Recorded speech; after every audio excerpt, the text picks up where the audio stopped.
Hello students, कैसे हैं सभी। देखिए आज जो हमारे पास में इसका थर्ड एप्लीकेशन चल रहा है, यानी कि क्या करना, रिलेशन को ड्राइव करना। किसको यूज करके? डायमेंशनल एनालिसिस को यूज करके। तो हमारे पास में जो क्वेश्चन है कि आपको ए और बी की वैल्यू निकालनी है जब भी कोई बोर्ड क्या कर रही है, फ्रीली फॉल कर रही है, जिसकी वेलोसिटी जो है वो डिपेंड कर रही है किसके ऊपर, ये दिया हुआ है।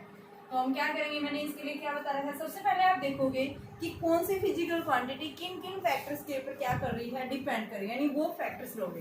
तो यहाँ जो बॉल की वेलोसिटी है वो किसके ऊपर डिपेंड कर रही है, इक्वेशन में दिया हुआ है, यानी g की पावर a h की पावर b।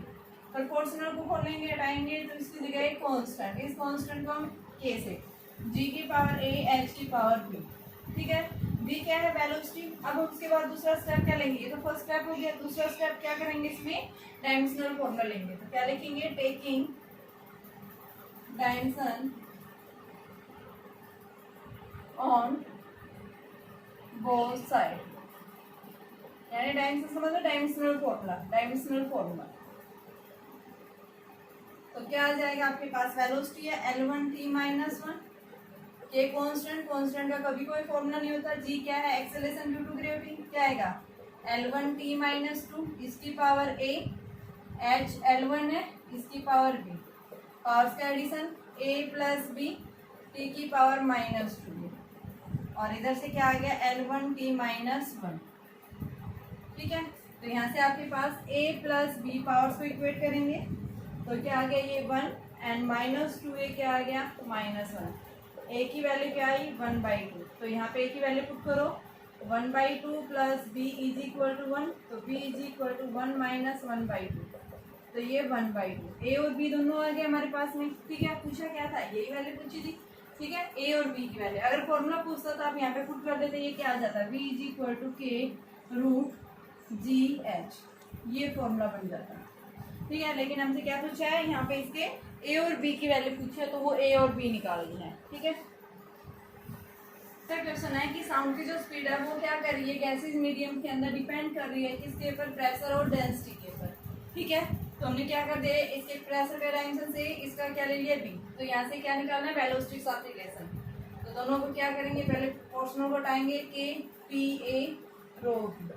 अब डायमेंशनल फॉर्मूला लेंगे, प्रेशर मैंने बता रखा है, प्रेशर क्या होता है, फोर्स पर यूनिट एरिया।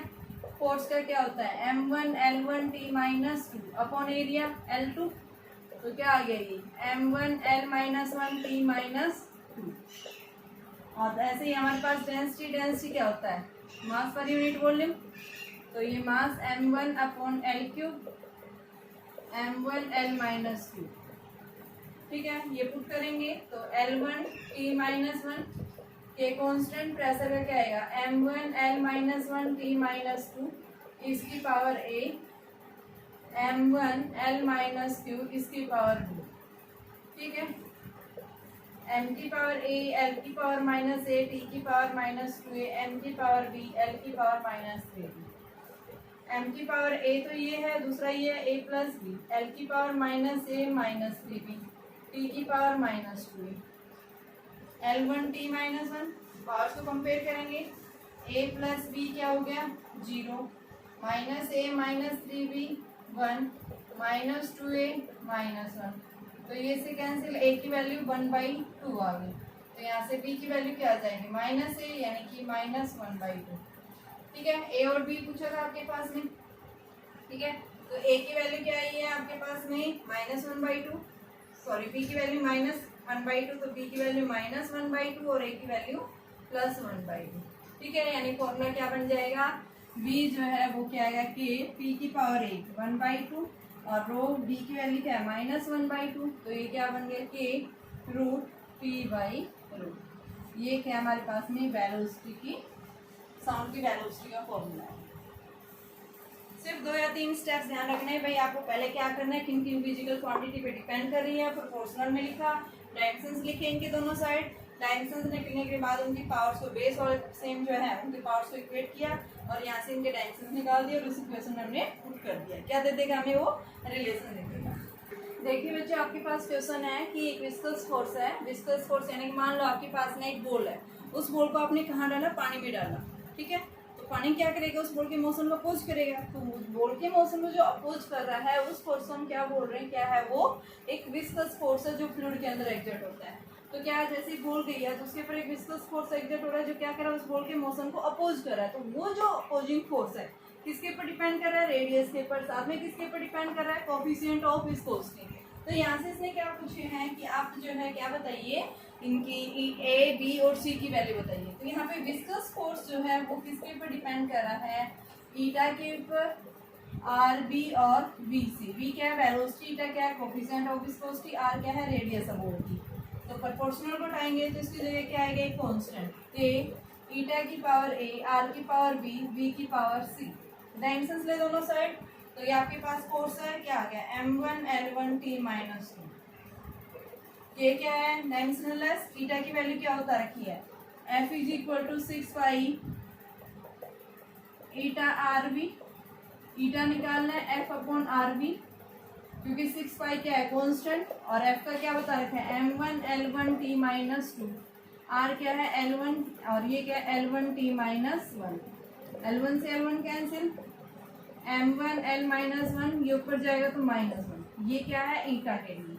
तो करें यहाँ पे m1 l minus 1 t minus 1 इसकी power a, l1 b, l1 t minus 1 इसकी पावर c। तो ये m1 l1 t minus 2 a, l की पावर माइनस a, t की पावर माइनस a, l की पावर b, l की power c, t minus c। तो m की power a है यहाँ पे minus a plus b plus c, t की power minus a minus c, और इधर क्या है, m की पावर 1 l1 t माइनस 2। अब हमें क्या करना है, इनके बेस जिनके सेम है यानी उनकी पावर्स को आप इक्वेट करेंगे। तो बेस m1 यानी a की वैल्यू क्या आ गई, 1। दूसरा minus a plus b plus c क्या है, 1। और तीसरा क्या है, माइनस ए माइनस सी क्या है, माइनस 2। ए की वैल्यू रखो यहाँ पे, माइनस 1 माइनस सी बराबर माइनस 2। तो यहाँ से minus c is equal to minus 2 plus 1, minus c is equal to minus 1। तो सी की वैल्यू क्या आ गई, 1। ठीक है, अब हम किसकी निकालेंगे, बी की वैल्यू। तो यहाँ से बी देखिए, बी क्या आ जाएगा, minus 1 plus b plus 1 is equal to 1, क्योंकि सी की वैल्यू 1 है और ए की वैल्यू भी क्या है आपके पास, 1। तो ये आपके पास माइनस 1, ये प्लस 1, तो बी की वैल्यू क्या आ गई, 1। तो ए बी सी तीनों निकाल दी। फॉर्मूला क्या बन जाएगा, यहाँ पे आप पुट करेंगे तो आपके पास में क्या आ जाएगा, f b is equal to k, eta की पावर ए की वैल्यू क्या है, 1। तो ये आर की पावर बी की वैल्यू क्या है, 1, और बी की पावर कितनी है, सी की पावर भी 1। तो ये हमारे पास के ईटा आर पी ये फॉर्मूला बन गया। इस एक फॉर्मूला जो मैंने ईटा की वैल्यू निकालती वही उसी से निकाल सकता है मेरे पास। क्वेश्चन है कि फ्रीक्वेंसी जो है क्या है, स्ट्रिंग के अंदर। ठीक है, क्या बोल रहा है कि आपके पास में स्ट्रिंग है, उस स्ट्रिंग के अंदर जो फ्रीक्वेंसी प्रोड्यूस हो रही है वो फ्रीक्वेंसी जो है किसके पर डिपेंड कर रही है, length of the string. String का मतलब रस्सी। ठीक है, टी मतलब रस्सी में फोर्स होगा किस फॉर्म में, टेंशन की फॉर्म में, और न्यू क्या है यहाँ पे, linear mass density. Linear mass density का मतलब मास पर यूनिट लेंथ। ठीक है, तो देखिए सबसे पहले फ्रीक्वेंसी जो है वो किन किन फैक्टर्स पे डिपेंड कर रही है, आपके पास में लेंथ के ऊपर, दूसरा किसके ऊपर, टेंशन के ऊपर, तीसरा किसके ऊपर, लीनियर मास डेंसिटी। इनके डायमेंशंस ए बी सी, यहाँ आधा काम इसमें क्वेश्चन में दे रखा है।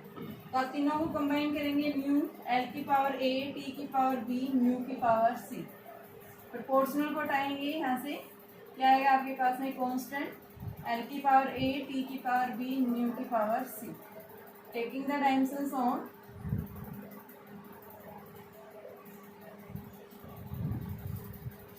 बोथ साइड्स, तो क्या आ जाएगा, फ्रीक्वेंसी क्या होती है, टाइम पीरियड का रेसिप्रोकल, के डायमेंशनलेस, एल की वैल्यू 1, टी क्या है, फोर्स क्या होता है, m1 l1 t माइनस 2 इसकी पावर b, और ये क्या है, मास पर यूनिट लेंथ, तो m1 l माइनस 1 इसकी पावर c।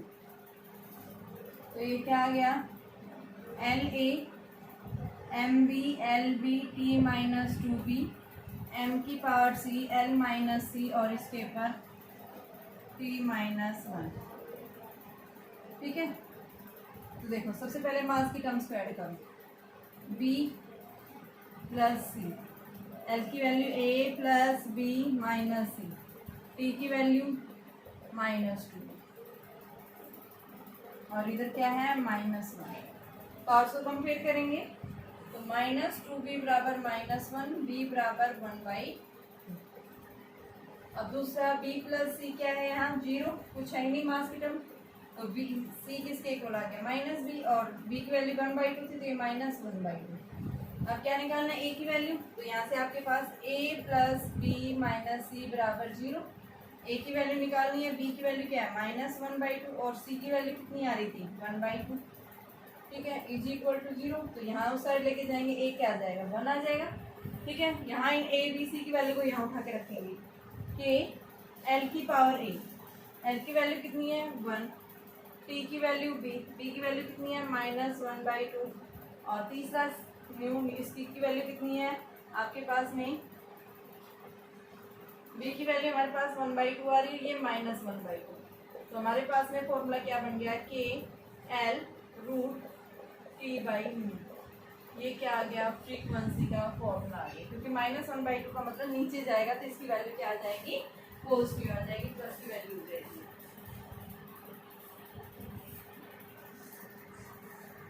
देखिए अभी आपके पास में क्वेश्चन है, एक प्लेनेट है, प्लेनेट क्या कर रहा है, सन के अराउंड रिवॉल्व कर रहा है सर्कुलर ऑर्बिट में। तो इसका जो पीरियड ऑफ रिवॉल्यूशन है, यानी टाइम पीरियड जो है वो डिपेंड कर रहा है रेडियस के ऊपर, दूसरा किस पे डिपेंड कर रहा है, ग्रेविटेशनल कांस्टेंट, एंड थर्ड जो है मास ऑफ सन। ठीक है, इनके डायमेंशंस मैंने ए बी सी, इसने पूछा है इससे होकर के दिखाइए कि टाइम पीरियड का जो स्क्वायर आएगा वो रेडियस ऑफ क्यूब के इक्वल आएगा। ठीक है, उस ऑर्बिट में जिसके रिवॉल्व कर रहा है। तो यहाँ से हमने तीनों को कंबाइन किया, डायरेक्टली प्रोपोर्शनल टू r की पावर a, g की पावर b, m की पावर c। ठीक है, अब हम क्या करेंगे, इस प्रोपोर्शनल को यहाँ से हटाएंगे तो आपके पास में क्या आएगा, k r की पावर a, g की पावर b, m की पावर c। r क्या है, यहाँ आपको रेडियस गिवन है, g क्या है ग्रेविटेशनल कांस्टेंट, m क्या है यहाँ मास। सबसे पहले इनके डायमेंशनल लिखेंगे दोनों साइड, तो यहाँ इसका क्या आएगा t1, इस साइड क्या आएगा, ये डायमेंशनल लेस कांस्टेंट है। ठीक है, कोई फॉर्मूला नहीं आएगा, रेडियस का L1, इसकी पावर a, g क्या है यहाँ ग्रेविटेशनल कांस्टेंट, तो ग्रेविटेशनल कांस्टेंट क्या होता है g m1 m2 upon r square, तो g is equal to f r square upon m1 m2। f के लिए क्या होता है m1 L1 t-2 और r स्क्वायर के लिए L2, मास के लिए m2, एक ही कैंसिल इससे m-1 L3 t-2। तो ये हमने किसका निकाला बेटा, ग्रेविटेशनल कांस्टेंट का। तो यहाँ इसकी वैल्यू पुट करो, m-1 L3 t-2, इसकी पावर b और मास है ये m की पावर c। ठीक है, पहले इनको अलग अलग खोलो, तो t1 is equal to m की value -b plus c, L की value 3b plus 8 and t की वैल्यू -2b। तो हमने इनकी पावर्स को खोल दिया, -b plus c 0, -a plus 3b plus a 0, -2b is equal to 1। ठीक है, तो b की वैल्यू क्या आ गई, -1/2 आ गई हमारे पास में। अब इस b की वैल्यू को हम कहाँ रखेंगे, इस इक्वेशन में पुट कर देते हैं। तो -b प्लस c क्या था 0, तो ये क्या आ गया minus minus plus 1/2 plus c is equal to 0। c की वैल्यू -1/2, b और c दोनों निकाल दिए। अब तीसरा आपके पास में b निकाल दिया हमने, c निकाल दिया, बस क्या आ गया a। तो यहाँ रखिए 3 इंटू बी की value -1/2 plus a is equal to 0। तो ये क्या आ गया, a इज इक्वल टू 3/2 आ गया। ये सबकी वैल्यू a b और c इस इक्वेशन में भागे पुट करो, ये जो इक्वेशन है आपके पास, तो क्या आ जाएगा t is equal to k r की पावर a यानी 3/2, g की वैल्यू g क्या है यहाँ पे आपके पास b की वैल्यू कितनी है -1/2 और तीसरा क्या बचे आपके पास m, इसकी पावर c की वैल्यू भी क्या है -1/2। तो यहाँ से कि p is equal to k 3/2 upon में g की पावर 1/2 m की पावर 1/2। अगर हम दोनों साइड स्क्वायर ले लें, यानी ये आपके पास में ये आ जाएगा, इसको इस तरह से कर दिया, रूट था नहीं, तो इस रूट को हम इस तरह से लिख सकते हैं, स्क्वायर कर देंगे तो t square is equal to k r cube upon में जी एम। अब जी और एम ये क्या है, कॉन्स्टेंट होते हैं, तो यहाँ से हमने क्या देखा, टी स्क्वायर जो है वो क्या आ गया, डायरेक्टली प्रोपोर्शनल आ गया किसके, आर क्यूब। देखो आपके पास ग्रेविटेशनल कांस्टेंट भी वैल्यू कांस्टेंट होती है 6.67 इंटू 10⁻⁻11, और जो सन का जो मास है वो भी क्या है, फिक्स है, और के भी क्या था, कांस्टेंट। तो कांस्टेंट को कांस्टेंट से डिवाइड करेंगे, क्या रहेगा, कांस्टेंट। तो यहाँ से हमने क्या किया, देखो ये वैल्यू आई, जब इनकी वैल्यू पुट की 1/2 और इसके ऊपर भी 3/2 था, तो इसको मैं रूट की फॉर्म में ले सकती हूँ। अब मैंने क्या किया, अगर हम इसका स्क्वायर कर दें तो ये क्या बन गया, टी स्क्वायर, इसके ऊपर भी क्या बनेगा बेटा, के स्क्वायर आएगा ये, ठीक है, आपके पास ये आ गया, और ये पूरी वैल्यू क्या है, कांस्टेंट, तो इस कांस्टेंट को हमने ये लिख दिया। तो यानी यही प्रूव करना था, square of the time period is directly proportional two cube of the radius of the orbit.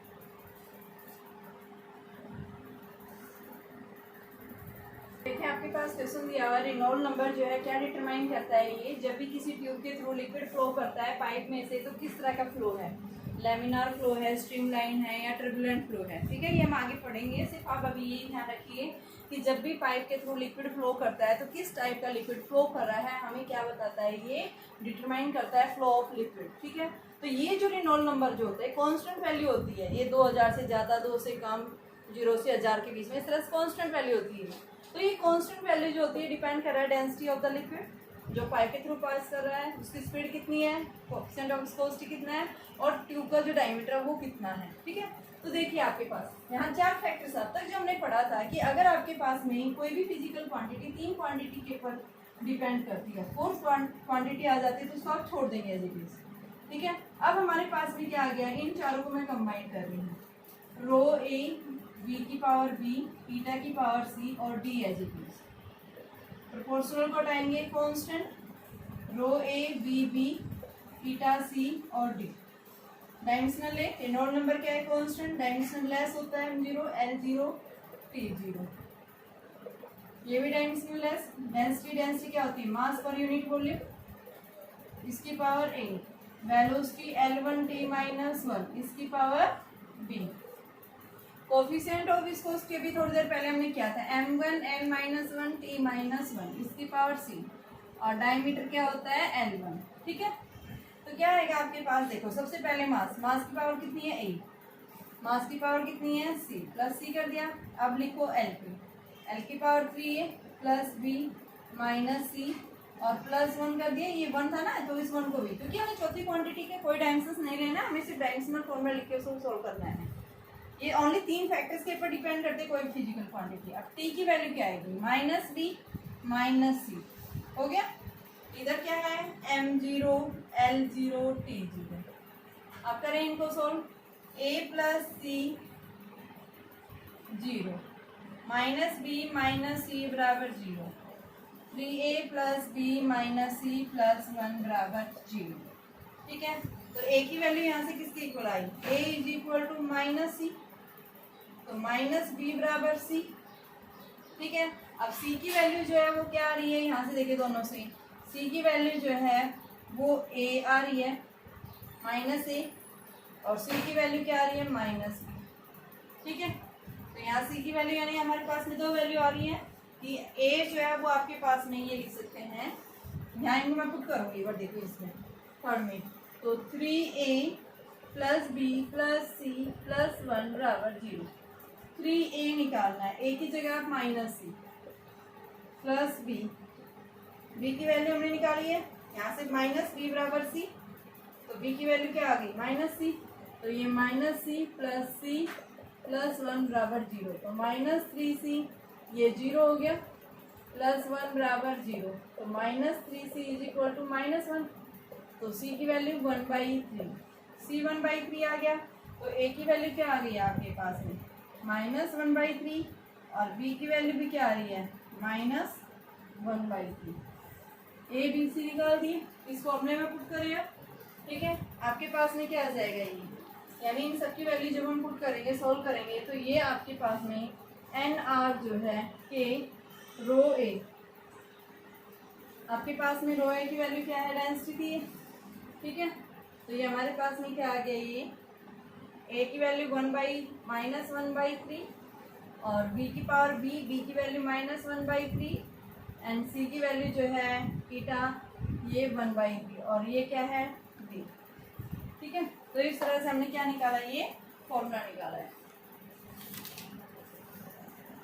Density क्या होती है, मास पर यूनिट वॉल्यूम, और ये क्या है -3, तो यहाँ ये -3 आएगा आपके पास में। ठीक है, -3, तो ये वैल्यू फिर आपके पास चेंज हो जाएगी। देखो ये हमने ये ध्यान नहीं दिया, ये माइनस था ना ये, तो इस वजह से वैल्यू, क्योंकि इस तरह से फॉर्मूला गलत आ रहा था आपका, तो यहाँ से -3 है, तो -3 इंटू में -c प्लस में b की जगह में -c और प्लस c प्लस 1 बराबर 0।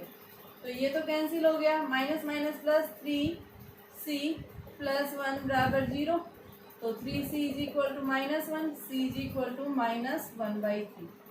ठीक है, आपके पास में c की वैल्यू क्या आई है, ये 1/3 आई है यहाँ से। इसी तरह से हम किसकी वैल्यू निकालेंगे, आपके पास में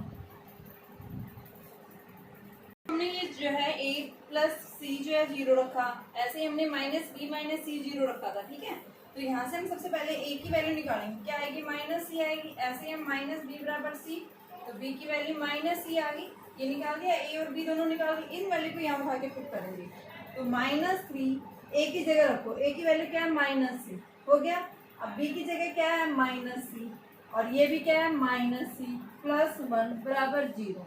ठीक है, इस इक्वेशन में मैंने वैल्यू पुट की बेटा a और किसकी b की, तो ये माइनस माइनस क्या हो गया +3c और ये -2c प्लस 1 बराबर 0, तो c प्लस 1 बराबर 0, c की वैल्यू क्या आ गई -1। ठीक है, इसी तरह से आपके पास जब ये आ गई है c की वैल्यू -1, तो a की वैल्यू क्या आएगी, ये -1 थी, माइनस माइनस यानी प्लस, और b की वैल्यू भी क्या आ जाएगी +1। ठीक है, तो a b c तीनों निकाल दी, यहाँ पे पुट करें, तो रिनोल्ड नंबर जो है हमारा क्या हो जाएगा कि रो ए की वैल्यू कितनी है 1, बी की वैल्यू कितनी है, यहाँ वेलोसिटी है, बी की वैल्यू बी की वैल्यू 1 और ईटा की पावर सी ये -1 और ये डी, तो ये क्या आ गया के रो बी अपॉन ईटा, ये क्या है हमारा रिनोल्ड नंबर है।